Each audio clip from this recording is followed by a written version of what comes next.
You're watching Unicef television. We're here to mark World AIDS Day 2012, a time to take stock of where the world has come and how much further we have to go to fight this HIV and AIDS epidemic.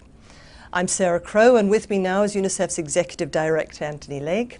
Tony, for the first time since the beginning of this awful HIV and AIDS epidemic that really threatened to decimate some small African nations, we're starting to hear some really optimistic tones talk of an AIDS-free generation. Do you share that optimism, and if so, why? Well, I don't believe in being either optimistic or pessimistic. I believe in working hard. But obviously you wouldn't work hard if you didn't believe that progress was possible, and it's entirely possible.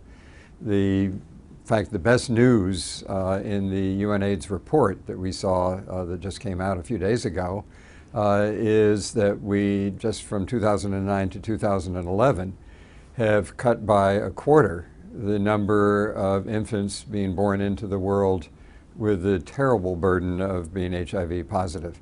So if you can do that in 2 years, you can keep moving to the finish line and achieving an AIDS-free generation. This is life and death.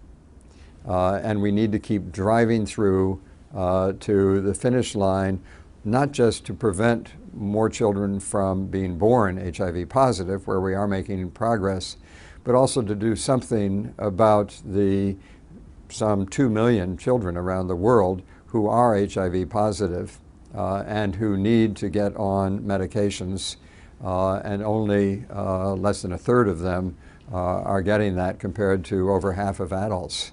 That's morally wrong and is practically wrong, and we need to use that to keep pushing us to the finish. That is why I am, in fact, optimistic that if we keep pushing, we're going to get there. You've been watching UNICEF television.